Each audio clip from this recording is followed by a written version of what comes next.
तो अभी हम सेकंड में देखेंगे आपका जैव प्रक्रम। क्या होता है जैव प्रक्रम? मैंने कहा था सजीवों में जो जीवित रहने के लिए एक प्रक्रम होता है, उसमें बहुत सारे तंत्र पाए जाते हैं सजीव के अंदर। वो अनेक प्रकार की क्रिया करते हैं और जीव को अनुरक्षित या संरक्षण या लंबे समय तक जीवित रखने का प्रयास करते हैं। वो उसके अंतर्गत जो भी प्रक्रियाएं आती है, जो भी तंत्र आते हैं, वो आपके कहलाते हैं जैव प्रक्रम। जैसे ये चींटी है, इसको जीने के लिए जो जो क्रियाएं करनी पड़ती है, जैसे पहले लार्वा उत्पन्न हुआ, फिर ये प्यूपा में बदला, फिर ओमेगा में बदला, फिर ये तो धीरे धीरे क्या फिर चींटी बनी ऐसे।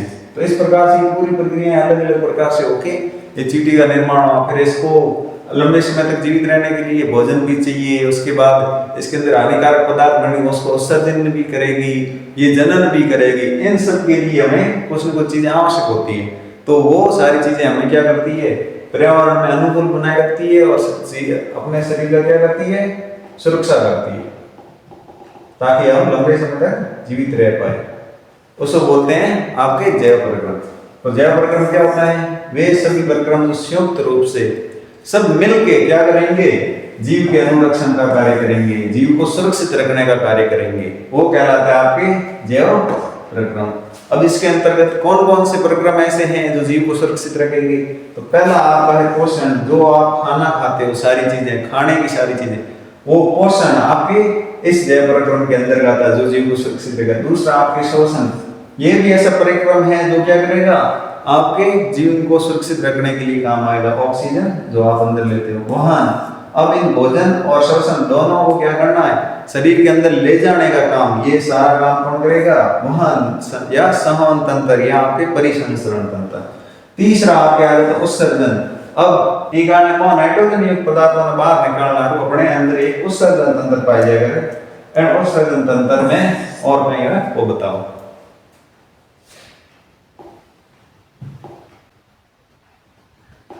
तो आप लोगों है मानव उत्सर्जन तंत्र, जो मनुष्यों में पाई जाया करे, जो मनुष्यों में पाई जाया करे मानव उत्सर्जन तंत्र। अब देखो सबसे पहले आप देखो जैव प्रक्रम। मैंने कहा जैव प्रक्रम कहीं हुआ है, जैव जीवों ने सुरक्षित रखना, तो अपने जो प्रक्रम हुआ है वो सारे जैव प्रक्रम हुए। तो जीवों में उपापचयी क्रियाएं, ये उपापचयी क्या होता है?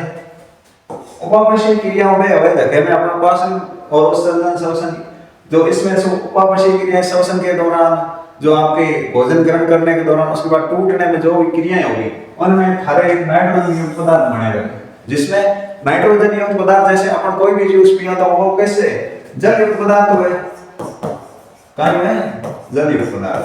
तो ए में कहीं हुआ, ए में सब जो भी यौगिक बनेगा वो नाइट्रोजन एक तत्व हुआ, और नाइट्रोजन के साथ जुड़ने पड़ेगा करे। नाइट्रोजन के साथ कोई ऑक्सीजन जुड़ गया, कोई हाइड्रोजन जुड़ गया, तो वो अलग अलग यौगिक बना ले। वो यौगिक हमारे शरीर के लिए बहुत खतरनाक है, ये कारण बाहर निकालना जरूरी है। तो बी में अपना वही उत्सर्जन तंत्र है, वो बहुत बढ़िया काम किया है। ठीक है, जैसे आप मैं बता दूं कि अमोनिया है, ये अमोनिया का काम करे, अमोनिया वही काम करे शरीर को हानि पहुंचावे। और दूसरा आपका यूरिया है, NH2CO NH2, तो वो भी वही काम करे शरीर को हानि पहुंचाने को। तो एक कारण कौन है बाहर निकालना जरूरी, ये कारण अपना उत्सर्जन तंत्र पाया जाया करे, उत्सर्जन तंत्र वो कार्य करेगा।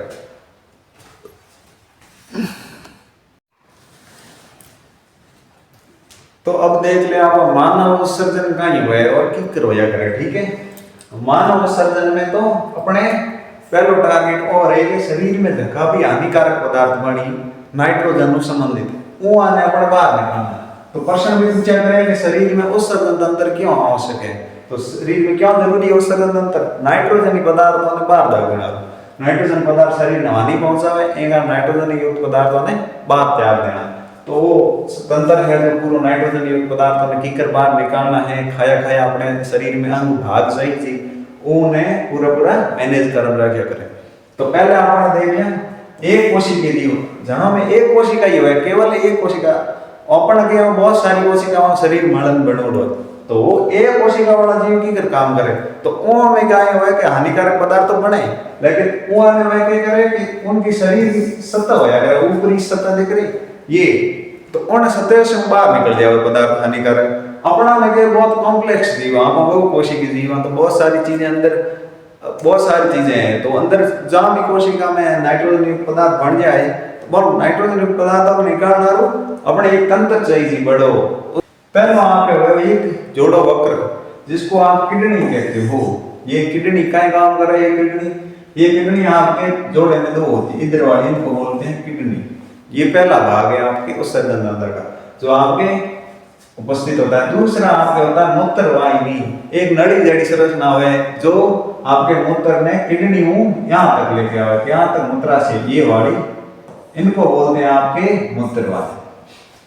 तीसरा और नाम है एक मूत्राशय। एक थैलीनुमा संरचना है, जितो भी मूत्र इसमें इमो इतने तक आया करे वो पूरो इनके इकट्ठो करे। तालाब जो मान लो इकट्ठो करे काफी देर तक, ठीक है, 1 से 1.5 लीटर तक। अब उसके बाद आप आता है मूत्र मार्ग, जो यहाँ पूरा भरी दिया और पूरा भरी देने के बाद में इससे आगे एक और नली खुलिया करे, नली के मूत्र मार्ग जो शीशन द्वार के द्वारा बाहर निकल जाती, जो नर और मादा में अलग अलग हो जाता। तो वो आपके उत्सर्जन तंत्र में 4 अंग हुए। पहला आपकी किडनी हो गया, दूसरा आपके मूत्र वाहिनी हो गया, तीसरा मूत्राशय, चौथा मूत्र मार्ग हो गया। अब अपन देख लेते हैं आगे। ये आपके बड़ा सा दिखे, अपना 4 अंग पढ़े थे। सबसे पहला पढ़ा था आपके वृक्क। क्या पढ़ा? वृक्क। वृक्क मतलब यहाँ देखो ये वाली संरचना, ऐसे आप बीन के समान संरचना दिख रही है, इसको कहते हैं विकर्ण। ये संख्या 2 है। काय क्या है आपके आमाशय या जो आपाशय तंत्र है उसके नीचे ये आपको उत्सर्जन तंत्र उपस्थित होता है। और दोनों साइड में जहाँ आपके यहाँ कुल्ले की साइड में दोनों कुलों के ऊपर किडनियां प्रेजेंट होती है, ठीक है। ये किडनियां इधर वाली, ये भी किडनी। इसके ऊपर एक और संरचना देखिए, इसको बोलते हैं एड्रीनल ग्लैंड, एड्रीनल ग्रंथि, ठीक है। ये भी जोड़े में तो संख्या कितनी है वृक्क की? 2 संख्या होती है। और बाएं और दाएं दूसरी है आपकी मूत्र वाहिनी। दूसरा नाम क्या था? मूत्र वाहिनी। मूत्र वाहिनी की किडनी में निकाल यहाँ जाए और एक किडनी में निकाल यहाँ जाए, तो संख्या में कितनी होए? 2 संख्या में होती है। और कहाँ जाती है? मूत्राशय के अंदर। जब मूत्राशय में एक मूत्र वाहिनी जाती है, इस सारा मूत्र कहाँ आ जाता है? इधर की ओर, और ये भर जाता है। भरने के बाद इनमें आगे एक मूत्राशय खुले, मूत्र मार्ग। मूत्राशय आगे क्या खुलता है? मूत्र मार्ग। तो ये भी संख्या में 1, ये भी संख्या में। बहुत स्वीट एंड सरल है। ये 4 भाग हुए, चारों अलग अलग काम हुए। इधर से मूत्र बनता है, इधर से लेके जाता है, इकट्ठा करता है, यहाँ से मूत्र मार्ग बाहर निकलता है। मूत्र वाहिनी मूत्र को वृक्क से मूत्राशय तक लेके आती है।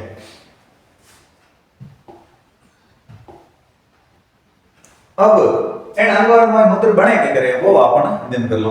मूत्र तो वहां से लेके यहाँ तक आ गया, आपने मूत्र मार्ग से बाहर निकल गया, लेकिन अंदर बना कैसे? अंदर क्या क्या ध्वनियां, शिराएं और कौन से हैं उसको बनाने के लिए जिम्मेदार हुए। तो सबसे पहले मूत्र संरचनात्मक क्रिया में कही जो आपके वृक्क है, वृक्क की मूत्र निर्माण प्रक्रिया, वृक्क मूत्र कमल मूत्र पड़ेगा कैसे, निर्माण की प्रक्रिया कैसे होगी? तो सबसे पहले आपके संरचनात्मक और क्रियात्मक इकाई कौन है? संरचनात्मक और क्रियात्मक। संरचना होगी उसकी ढांचा निर्माण, ढांचा निर्माण, और क्रियात्मक आपकी हो गई जो क्या करेगी? क्रिया करेगी। क्रिया करके मूत्र का निर्माण करेगी, वो भी आपकी क्रिया करेगी। तो तो पूरे पूरे वक्र बना हुई एक नया नाम की संरचना है जिसको बोलते हैं आप वृक्काणु। क्या बोलते हैं? वृक्काणु। ये वृक्काणु ऐसी संरचना होती है, आपको दिख रही है। ये इस प्रकार की संरचना किडनी के अंदर पाई जाती है, जो आपका पहला भाग है उत्सर्जन तंत्र का। किडनी के अंदर ऐसी संरचना पाई जाती है। ये संरचना क्या करती है? ये संरचना आपके व्रण का मुख्य भाग। अब ये संरचना ऐसे कम से कम कितने पाए जाते हैं बॉडी के? आपके एक किडनी के अंदर 15 लाख संख्या में, एक वृक्क में कितने पाए जाएंगे? 15 लाख। इस प्रकार से आप 15 लाख वो वृक्काणु आपके क्या करते हैं? शरीर के अंदर काम करते हैं और क्या करते हैं? मूत्र का निर्माण करते हैं। क्या करते हैं? मूत्र का निर्माण। अब आप यहाँ देख रहे हो पहला भाग है इसका कोशिका गुच्छ। ये जो यहाँ वाला भाग है इसको बोलते हैं केशिका गुच्छ, जो आपको लिख रखा है, जहां से आपके धमनी और शिरा क्या होती है? निकलती है और घुसती है, ब्लड को लेके जाती है अंदर और बाहर निकलती है। दूसरा आपके आ जाता है बोमेन संपुट। इस केशिका गुच्छ के बाहर का भाग, ये जो बाहर का भाग है, ये वाला भाग, ये आपको कहलाता है बोमेन संपुट।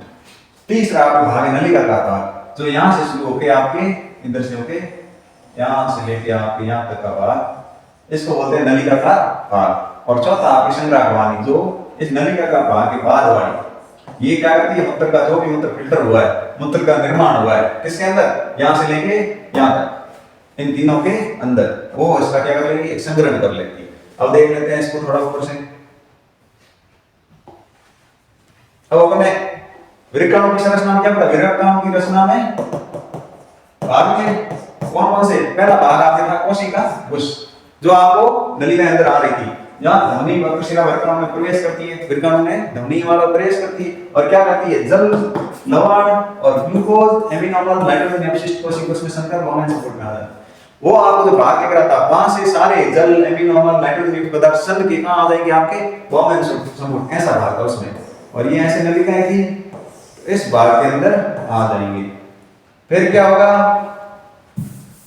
जैसे आप किसी कोश से बाहर आएंगे, वर्णात्मक पुनः अवशोषण, पुनः अवशोषण का मतलब हो गया, अब उनमें से जो आपके उपयोगी ग्लूकोज, एमिनो अम्ल, लवण पुनः अवशोषित कर लिए जाते हैं।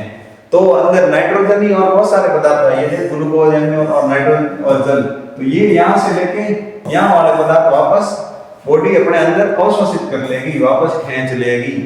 ठीक है, बाद में अपना नलिका संक्रमण, और नलिका संक्रमण कहीं हुआ, नली जड़ी संरचना हुआ, और नली जड़ी संरचना के कार्य हुए, तो यूरिया के अलावा जल, लवण, उत्सर्जी पदार्थ वृक्काणु की नलिकाकार भाग में अंतिम सिरे पर रह जाते हैं और मूत्र का निर्माण करते हैं। तो आप यूरिया और लवण, जल, उत्सर्जी पदार्थ वे वृक्काणु के नलिकाकार भाग में रह जाए और क्या करें, मूत्र निर्माण करते हैं। तो आप एक प्रश्न को इंपॉर्टेंट आ सकेगा, मूत्र के निर्माण में के पदार्थ शामिल होएगा, तो एक तो यूरिया हुआ, जल हुआ, लवण हुआ और आपके लवण और जल और उत्सर्जी पदार्थ जो बाहर तागने योग्य है, ये आपके किसका निर्माण करते हैं, मूत्र का निर्माण करते हैं। ये आपका क्वेश्चन बहुत इंपॉर्टेंट है। वहां से मूत्र संग्राहक मूत्रवाहिनी शब्द मूत्रा से अस्थायी रूप से मूत्रा के द्वारा मूत्र से बाहर निकलता है। वहां से आपके ये जो मूत्र है, मूत्र संग्राहक वाहिनी जो पीछे की थी, वहां से इकट्ठा होकर बाहर निकल जाता है।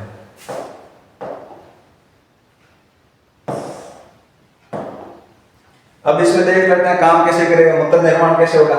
हेमोग्लोबिन जो है आप केशिका कोश, केशिका कोश में ध्वनिया और ध्वनिया आ गई, आप रख लें और उसको फिल्टर करना है, ध्वनिया और शिराएं आ गई। अब ये केशिका कोश में क्या होगी, एक केशिका कोश में आपके लवण, जल, ये सारी चीजें, एमिनो अम्ल, ग्लूकोज, ठीक है, लवण, जल, एमिनो अम्ल, ग्लूकोज इनमें फिल्टर हो जाए और नाइट्रोजन युक्त पदार्थ इनमें चला जाए, बाकी आर्गुमेंट वापस चले जाएगा। अब दूसरा भाग आपके आगे बहुमन संपुट में आते ही बहुमन संपुट में करी उन्हें वापस जो आवश्यक पदार्थ होगा उनका पुनः अवशोषण कर लेगा, नहीं करेगा, पुनः अवशोषण कर लेगा, छानने के काम आएगा, छान के इसमें डाल देगा, इसमें डाल देगा नली में। अब तीसरा भाग है आपका वृक्का नलिका का भाग, इन नलिका का भाग में जो आवश्यक तत्व होंगे नाइट्रोजनी पदार्थों के अलावा और लवण के अलावा, मूत्र के अलावा जो पदार्थ, वो वापस किस में चले जाएंगे, ये आपकी ध्वनि और शिराएं यहाँ पे दिख रही है आपको, इनके अंदर वापस अवशोषित हो जाएंगे और बाकी वाला जो बचेगा वो किस में डाल देंगे, मूत्र संग्राहक वाहिनी में। तो यहाँ आपका मूत्र का निर्माण हो जाएगा और जिसमें होगा आपके लवण होगा, जल होगा और नाइट्रोजनी पदार्थ। ठीक है, इस प्रकार से आप अभी इसका नाम क्या है, नेफ्रॉन या वृक्काणु। क्वेश्चन इंपॉर्टेंट है, नेफ्रॉन या वृक्काणु क्या है, किडनी की संरचनात्मक या क्रियात्मक इकाई क्या है,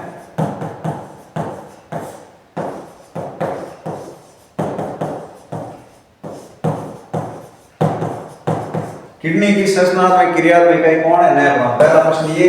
दूसरा, नेफ्रॉन के भागों के नाम क्या है, तो पहला है केशिका कोश, दूसरा बहुमन संपुट, तीसरा आपकी नलिकाकार भाग, चौथा आपकी संग्राहक वाहिनी। काम क्या क्या है, केशिका कोश काम है रक्त को नाभिक के अंदर लाना, बहुमन संपुट का काम है उसको निस्यंदन करना, छानना, और नलिकाकार भाग का काम है आपके क्या करना, रक्त को छान के आगे भेजना संग्राहक वाहिनी में और आवश्यक पदार्थों का अवशोषण कर लेना। और संग्राहक वाहिनी मूत्र निर्माण को क्या करती है, इकट्ठा करती है, क्या करती है, इकट्ठा।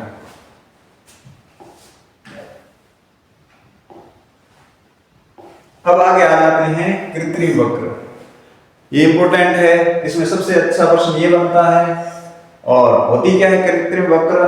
किडनी के समान अपन क्या करेंगे, एक आर्टिफिशियल उपकरण बनाएंगे और उससे अपन मूत्र फिल्टर कर देंगे। जहां अपनी किडनी की अगर किडनी फेलियर हो जाता है, किडनी का खराब हो जाती है, तो अपन उसकी जगह बाहर से कोई उपकरण जोड़ के मूत्र को रक्त को फिल्टर कर सकते हैं, उसमें हानिकारक पदार्थों को बाहर निकाल सकते हैं। तो ऐसी युक्ति है जिसके द्वारा रोगियों में कृत्रिम वक्र की मदद से नाइट्रोजन युक्त अपशिष्ट पदार्थों को बाहर निकाल सकते हैं। तो नाइट्रोजन युक्त पदार्थ को क्या करेंगे, इस उपकरण के द्वारा बाहर निकालेंगे।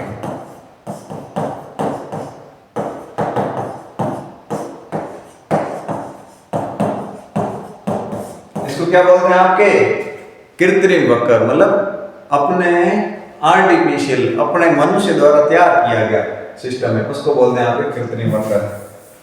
और एक स्वस्थ व्यक्ति, प्रश्न आ चुका है, एक तो किडनी क्या होती है, कृत्रिम वक्र क्या होता है, मानव द्वारा तैयार की ऐसी युक्ति जो जिसमें कृत्रिम वक्र द्वारा नाइट्रोजन पदार्थों को अलग किया जाता है। और दूसरा आप क्या है, एक स्वस्थ व्यक्ति में क्या होता है, प्रतिदिन 180 लीटर वक्र निस्संदन होता है। 180 लीटर का आपके मूत्र बन जाता है, 180 लीटर का खून का आपके निस्संदन या फिल्टर हो जाता है। और उसमें से कितना मूत्र बनता है, 1.5 लीटर। 180 लीटर खून पूरा साफ होके उसमें से केवल 1.5 लीटर खून आप क्या बनता है, 1.5 लीटर मूत्र बनता है और निस्संदन वृक्क नलिका पुनः अवशोषित हो जाता है। और ये निस्संदन वृक्क नलिकाओं जो आपकी किडनी की नलिका है उनमें पुनः अवशोषित भी हो जाता है। बाकी ये जो हानिकारक पदार्थ है ये आपके क्या हो जाते हैं, बाहर निकल जाते हैं।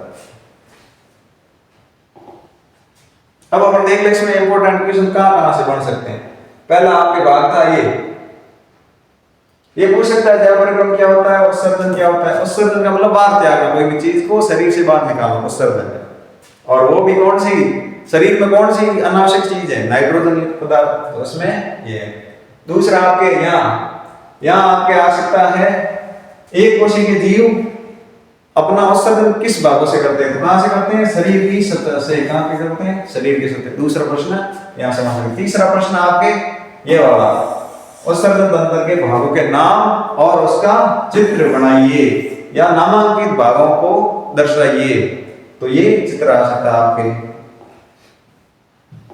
उसके बाद आगे का भाग है तो मूत्र निर्माण की प्रक्रिया को समझाइए। तो आपको क्या करना है, मूत्र निर्माण में सबसे इंपॉर्टेंट कौन है, वृक्कण। तो वृक्कणों की संरचना में कौन कौन से भाग है, 4 भाग है, केशिकाकोश, गौमन संकुल, नलिका भाग, संग्राहक। ये 4 भागों को आपको समझाना है। 4 भागों के नाम लिखने हैं, एक एक कार्य और ये संरचना बना सकते हो। अगर नामांकित चित्र है तो संरचना बनाना, नहीं तो मूत्र निर्माण की प्रक्रिया में ये 4 भाग होते हैं। और काम कैसे करते हैं, काम आप ये हो गया, जो केशिकाकोश है उसमें क्या करती है, ध्वनि प्रवेश करती है और वहां पे क्या होता है, जल और ग्लूकोज, एमिनो अम्ल और नाइट्रोजन युक्त पदार्थ कोशिकाकोश में चले जाते हैं। बहुमय संपुट आपके ग्लूकोज, एमिनो अम्ल पदार्थों को वापस क्या कर लेता है, अवशोषण कर लेता है और बाकी सारी चीजें किसमें, नली में डाल देता है। और नलिकाकार भाग के अंतिम सिरे पर एक संग्राहक वाहिनी होती है, ये संग्राहक वाहिनी, और वो क्या करती है, मूत्र को इकट्ठा कर लेती है। इस प्रकार से आपका क्या करता है, मूत्र का निर्माण होता है। नेफ्रॉन की संरचना आ सकती है आपकी। नेफ्रॉन के 4 भागों का नाम पता होना चाहिए और उनके कार्य। केशिकाकोश यहाँ से आएगी ध्वनियां, गौमन संपुट वापस पुनः अवशोषित करना, नलिकाकार भाग क्या काम करेगा, नलिकाकार भाग आवश्यक पदार्थ को वापस अवशोषण कर लेगा और जो मूत्र या हानिकारक नाइट्रोजन पदार्थ उनको संग्राहक वाहिनी में डाल देगा। इस प्रकार से ये काम करता है। लास्ट आगे प्रश्न आ गया, आर्टिफिशियल या कृत्रिम वक्र। कृत्रिम वक्र क्या होता है, ऐसी युक्ति जो नाइट्रोजन पदार्थों को या नाइट्रोजन युक्त पदार्थों शरीर से बाहर त्यागने के लिए काम आती है। ये मनुष्य द्वारा बनी गई, इसलिए इसको क्या बोलते हैं, कृत्रिम वक्र। और एक स्वस्थ व्यक्ति में कितने, 180 लीटर वक्र, 180 लीटर खून का क्या होगा, निस्संदन होगा और उसमें से केवल और केवल मूत्र कितना बनेगा, कितना बनेगा, 1.5 लीटर।